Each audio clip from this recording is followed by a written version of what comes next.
Hi and hello, Watch fans, and welcome back to Chronopolis Radio, hosted by TRTS with me, Rob Nuds, and I'm joined once again by Guillaume Ledet, this time talking about SpaceOne, another one of his many brands from the most packed and exciting stable of watch names in the industry. But SpaceOne has to be right near the top when it comes to the excitement it generates amongst the community. I, for one, am absolutely ecstatic to see what you've got to show at Chronopolis this year. So tell us, Guillaume, about SpaceOne. Tell us how it started.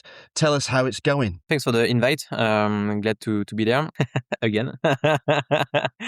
Yes, very exciting to this new SpaceOne project because it started with the meeting of Theo, Frey, and myself, and in fact we have met thanks to Etienne Malek, also one of the co-organizers of the show Chronopolis, for the Baltic founder, and one of my best friend in the industry, and so that's why it made sense to work on something with Baltic and SpaceOne, and the crazy project we are going to show at Geneva, but under embargo, and we will release a few weeks after the show. It's a collaboration between SpaceOne and Baltic, where we bring the cool complication side from SpaceOne. And you didn't see any 3D before? No? No. Okay, but No. I'm wearing the very first prototype. Wow. I'm showing you. Well, I can see it, like it's still under embargo, so I guess it's probably a good thing that we're not showing this video, but it's not what you expect from SpaceOne. So this is really interesting, bringing in another brand, a brand that's obviously been involved tangentially from the start of SpaceOne's journey, to bring a different flavor to the watch. What was it like for you collaborating with another brand on something? Did it unshackle you from the codes of design that SpaceOne's enjoyed so far? Yeah, but in fact, SpaceOne, we are doing very spacey, edgy design, and Baltic is doing very classic round case watch, and with very classic and vintage vibes. So it was totally two different worlds. So that's why it was making sense to do something. They don't do any complication like we did with the Tellurium or the World Timer or the Jumping Hour. That's what we are doing with SpaceOne. So I think it was the perfect match. Also because I met Theo thanks to Etienne, and we are always traveling together to the different watch fairs around the world. So we have strong connection all together. We are doing also the Chronopolis show together, and we are almost the penguin and the Antarctic together. So without the without the erotic details, but I mean it was a cool project to work because we are all good friends, and we have how do you say a specific point for each brand that can be mixed and make something new all together. It was not possible, for example, to make a collaboration. It's always possible, but to make Nevada Baltic, because they are too close in some ways. But Baltic SpaceOne also because both of the brands are Parisian, very French. So it was also another thing to take into consideration, and all those details make. To be honest, I will show you the. Check your WhatsApp. I will send you the pictures. Well, I'm getting an exclusive live on air, so I apologize to the listeners for not being able to share this just yet. But tell us, you'll show this piece at Chronopolis, but it won't actually be released until, when are we talking? May, June? Attends, I'm a simple guy. Doing two things in the same time is quite complicated for me. That's what my girlfriend is telling me, but so every episode descends into filth. If you check your WhatsApp, you will see the. I've got it in front of me. So this is something that's worth keeping your eyes peeled for. It's very beautiful. I mean that. And I have been a huge fan of SpaceOne ever since its launch times. I think each model has got progressively better. That's my feeling. I loved the Tellurium because of its ambition and the incredible horology one was able to obtain for that price, but I thought that the GMT was just a real step forward in terms of wearability, daily functionality, and fleshing out the aesthetic of the universe. This is not something that I would have been able to identify as a SpaceOne when I first saw it. If it didn't have Baltic and SpaceOne on the dial, I wouldn't know where it came from, but I would assume that it came from a much, much, much, much higher price bracket than I'm assuming it does. It's stunning. I won't say anything else because I don't want to blabber about an embargo piece, but if you're going to be in Geneva during Geneva Watch Week and you're going to be in the center of town and you're going to be in the vicinity of Chronopolis, please come down and see this because this is something you're going to want to get on your wrist. Is it going to be limited? Yes, it will be limited to a time frame period of pre-order. I think it will be like one few days or 1 week to pre-order. Okay. It will be on a common website between Baltic and SpaceOne. And yes, when you see the piece on your wrist and on pictures, you think it's like a few 10, 15, 20, 50,000 euro watches, and Yeah. and it should be priced at 2,500 euro. So This is going to be 2,500 euros. yeah, exactly. Good grief. Yeah.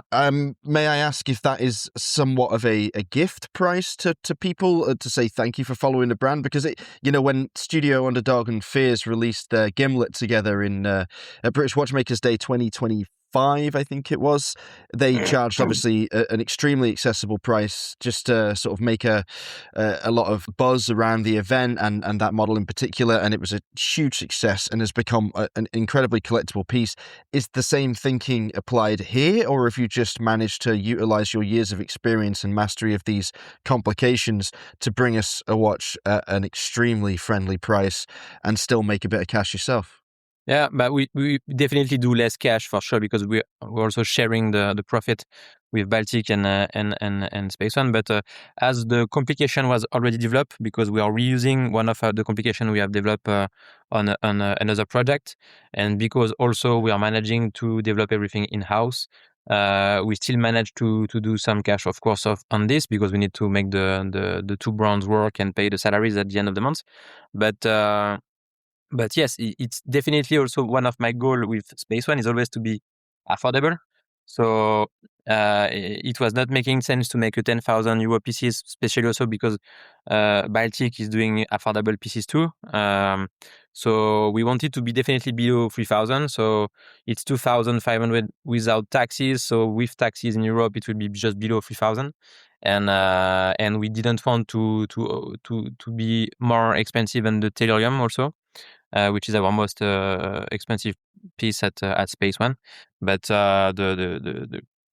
we will do also a version with different decoration, a bit more expensive, because there will be a special dial finishing with the charbonnet, which is crazy, and we'll be all doing by hands in-house in Paris. So, and also because we are assembling and doing everything in Paris in our own workshop. So that's also why we can do this pricing, because we don't work with third parties to assemble the complication and everything. So this is thanks to the experience of the previous project for sure.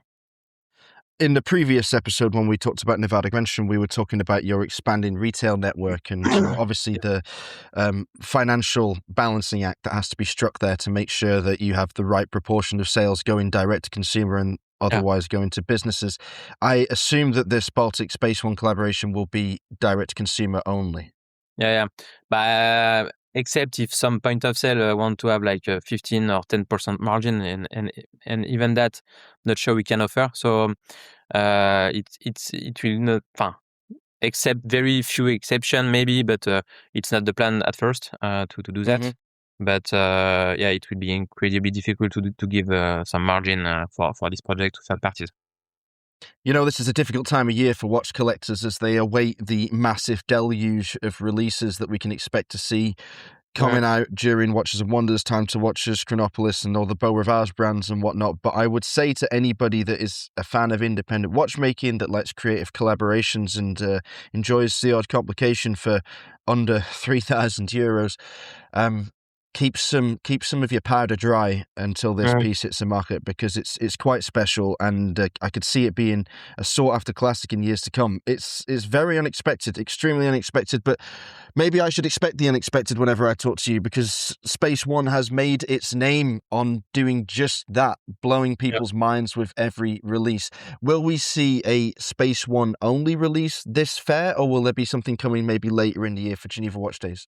Yeah, but for Geneva, it will be the big talking piece, the Hmm. one we want to show, and then we are working on a few different projects for end of the year. We are working on a Mark II jumping hour because it was our first release, and we are out of stock for a few months here now on these pieces. And they are still quite demanding. So the challenge was to do something cool with that, and so we do a better version of the jumping hour. So, but with a space design still to keep the roots of the brands. And for a few years now, I break the balls of Theo with sonnery, so I want a sonnery on the watch. So I hope we will be able to show something before the end of the year on that too. Okay, very good. So still moving forward. As a brand that inherently has perceptions tied to space, to Yeah. the final frontier, as it were, have you been inspired by the recent launch of Artemis 2, Of what? Sorry. the rocket that went to the moon? Yes. I saw that, but I didn't follow very well, to be honest. But that's cool stuff. But yes, to be honest, I only on radio yesterday, but I didn't check the images yet. Hmm. But I'm not watch. No, I'm a watch nerd for sure, but I'm not a astral nerd and a cosmonaut thing. So I think it's cool to go to back to the moon, but I will not wake up at night to check that, to be honest. I was just curious because, I mean, you know what the watch industry is like. Whenever there's a moment of great human endeavor and Yeah. exploration of the deep sea or the high mountains or space Mhm. itself, then it will Yeah. no doubt inspire decades of watch homages. But you're Yeah. not going to go down that route. You're not going to follow the No, Omega playbook. You're going to stay in SpaceOne's lane. not at all. I will not fight with other brands to put the watch on the wrist and everything, but so no, not not at all. No, I think the complication and the watch itself make the noise, and we don't need this to add something. It could be cool if but we had the one cosmonaut, I think, in Saudi Arabia, who bought one of yes, he bought a two SpaceOne, I think, Hmm. and he wanted to go when he will go back to the international station. He wanted to bring his SpaceOne on it. So this kind of thing are cool for sure, but it's not where we are going to run after. It's very satisfying to hear that and reassuring, I think, for customers of Space One to know that you're not effectively going to sell out and cash in on low hanging fruit, which, to be fair, it kind of is because it's super cool when an astronaut chooses their own watch to take into Yeah, space. Like they decide that's the it's one even that better. they want to wear. Yeah, that's the true marketing Yeah, goal. You know, and you saw like I think it was Henson had I think it was an old-ish X33 Omega Speedmaster, which is, you know, a pretty ugly but kind of brutalistically beautiful take on the Speedmaster that's really, really good for that kind of mission. That means something to me. It's much more exciting than someone just saying, oh, this is a watch inspired by this adventure. yeah. But what it does suggest to me is that despite the wild creativity we've seen in the first three mono brand releases from SpaceOne, that you have yet more ideas in your back pocket on where to take this brand, not just in September, not just next year, but far, far beyond. Talk to us about that long-term planning when you've set such a high bar for yourself straight out of the gate. But my main issue is I have too much ideas of new projects, Yeah. and then I need to choose between them because if it was myself, I would bring new projects every week, every month. So we have a ton of ideas for SpaceOne. But as I said, the one with the sound to me to do some orbital sound or some sound from the space, something cool like this would make sense. Then also because I'm working with a genius in the industry with Theo, who is able to develop new complication overnight. So that's also the big added value of the project is that we can do that in house. And when I bring some ideas, first he say, "Well, you are completely dumb. It will never work." Uh, stop with this bullshit. It's like that, huh? It's a ping pong. And then I say, no, we have to do that, we have to do that. So, for example, for the Tellurium, I broke his balls for months with, I want planet on the dial, I want planet on the dial. I like some Grubble Force design. And he said, no, it's too expensive, it will never work. No. And then he had the idea in the office, watching a Tellurium made by one of his coworker who did that for end of study project. So and then he said, why not miniaturize the Tellurium? And then I saw his eyes clicked. And for the Sonori, it was the same thing. For 2 years, I broke his balls. I want a Sonori. Each time I went to the workshop, I said to the guys, I want a Sonori. And they all said, stop. And then we had some cool lunch with all the teams and interns and guys working in other brands, and one made one idea, and then I saw it click in Theo and said, this is not dumb, maybe we have something. And then I know he was already processing and at night, and then 2 days after he was showing me some sketches of the idea, and this we could make it, and then I said, okay, it's win, and we can make it. So, and then I push him to do that. But he has also a lot of other projects. His brand of Fred is doing crazy. I mean, he has like 3 to 5 years of waiting list. People are queuing to get his crazy, insane piece at 100,000 euros. So it's that's, and I have Nevada also. So it's this is the fun part. It's that we join. We see we see us together like 1 or 2 times a month in Paris in the office, and but we are always connected by WhatsApp or phone. But when we see each other, it's always the ping pong to what we are going to do next. So. And that's how we came with the Baltic. I said we need to do some collaboration with Baltic because it makes sense. And then I said, okay, right away. So sometimes the ping pong is quite easier.